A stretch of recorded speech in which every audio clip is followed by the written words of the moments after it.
hangings and so forth as other places in the South. But the feeling was it could be, and it was such tension there.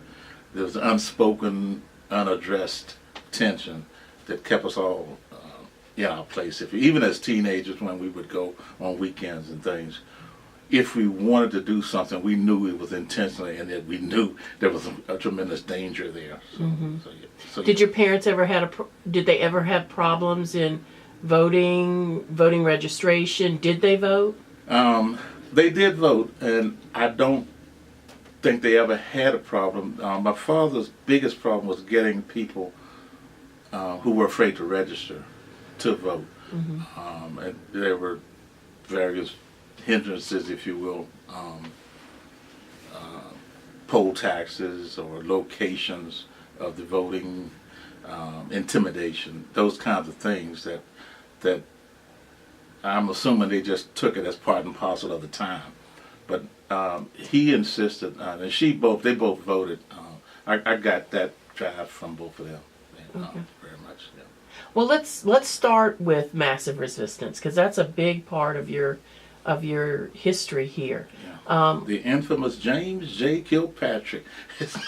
Let's talk about all that. Let's go ahead and start that. Well, at that point, the schools, not to put it out of perspective, but leading up to that, there had been issues with the schools.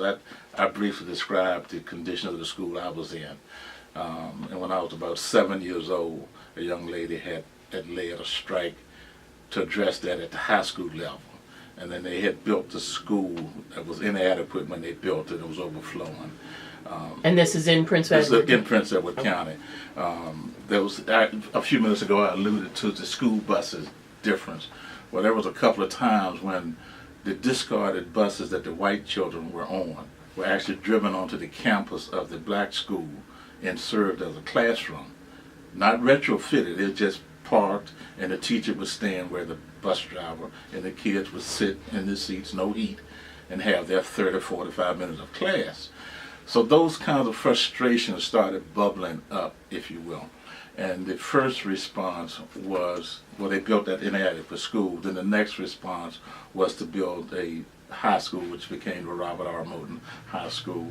And that was supposed to satisfy us. That was in response to Barbara John's protest. But the Supreme Court and various courts, the case in Prince Edward Davis was the seed case in Brown versus Board. And so then the editorial started being written, and the comments and so forth. Other counties within the state started resisting. The Supreme Court basically had ordered integration, and Prince Edward dug in, resisted, if you will. And then there were several challenges filed. And then the Richmond News Leader, the editor was James J. Kilpatrick, started this campaign. The only thing I'll credit him with is me being such an activist, but also an avid editorial page reader, because he would write daily on the editorial page across the top in bold letters, massive resistance, stand fast, Prince Edward. And basically the message was, don't give in, integration never, kind of thing, never integrate the school. I don't know if he wrote them daily, but he wrote them frequently, and I would always go to the editorial and just soak it in. And I just detested him and his message, and so it started me to looking at messages for the other side, if you will. In carrying it out, though, that's exactly what the county decision makers did. The Board of Supervisors voted not to fund the schools as a way of resisting the order, the dictates of the courts. Now, they attempted to cover it by offering what they call now vouchers or charter schools.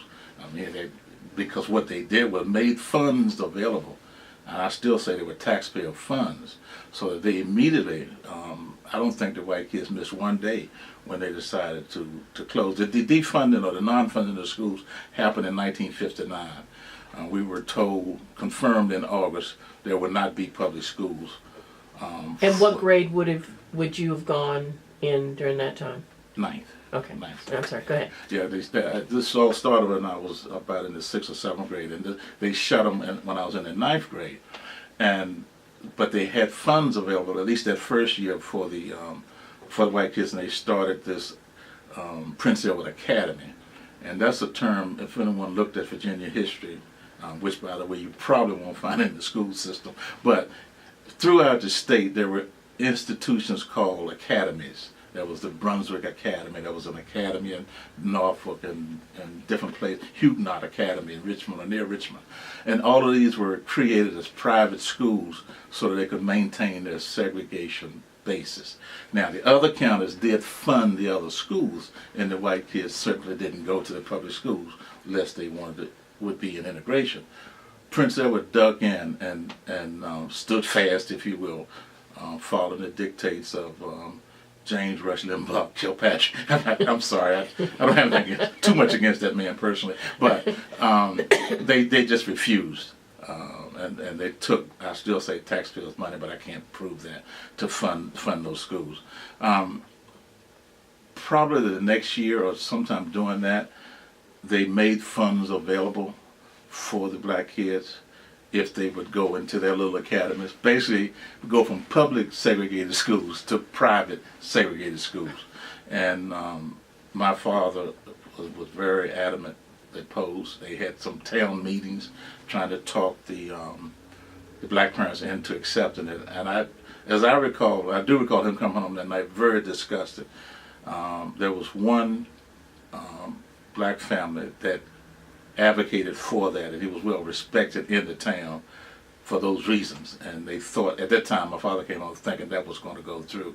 That did not happen. They just simply didn't fund the schools, and they did not fund them for 5 years.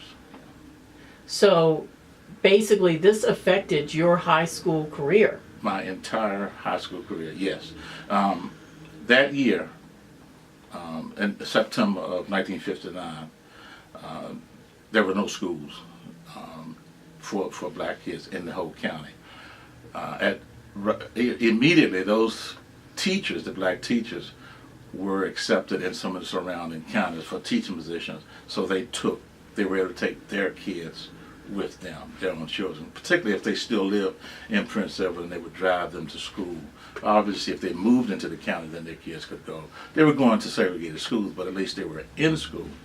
I had an aunt as a teacher, a couple of aunts as teachers. They were not allowed to take me with them, with their children. I had a cousin that was about my age, and he was able to go with his mother into Charlotte County, Charlotte Courthouse, I think it was called, but I was not. So about 2 weeks after no school, sitting in the front yard, seeing those white buses, seeing the public school buses with the white kids on them, driving past my house, and crying. I mean, it was by the third Monday, my mother started every Monday morning, bless her heart, she would drive me to a county to enroll me in the school. She would just show up.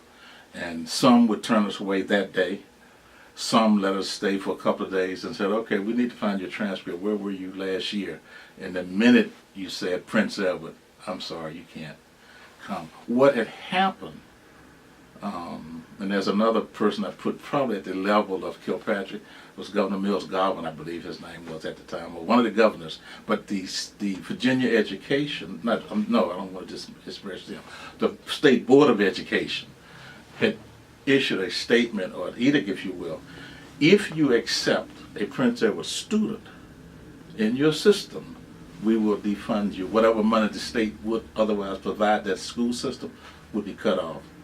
And I didn't find that out until after my mother, I guess about 9 straight weeks, we went from school to county, and they would either say they were already crowded, they had no room, or we simply can't take you, or we don't want to get involved. I think I spent a week in Lynchburg City School, Dunbar High School. I guess it took them that long to find out where I was from. And they also, now they were kind, the principal called me in, very apologetic, and said if my father could find somebody to adopt me, if you will, or take guardianship, they would let me stay. And my father's an educated man, but he didn't like anything related to adoption. He said, I'm not signing you over to anybody. So we didn't go. And that was probably now another 2 weeks. In the meantime, no one thought the schools were going to stay closed. No way these people would let this happen. But the African Methodist Episcopal Church in Farmville, which, by the way, their church was the only library, when you talked about growing up in the town, the only library we had was in the basement of this colored church, the African Methodist Episcopal Church. They had books from the teachers and stuff they would stock, and that's where we would go for library services, reading books. Well, that church has a strong history of education and support of education, because its existence came out of segregated policies. So from its start, but its minister contacted the bishop and those in charge of the conference and decided, listen, we have some high school seniors that otherwise would graduate, and we need to do something. Because surely the schools will be open again next year, but these kids are not going to come back.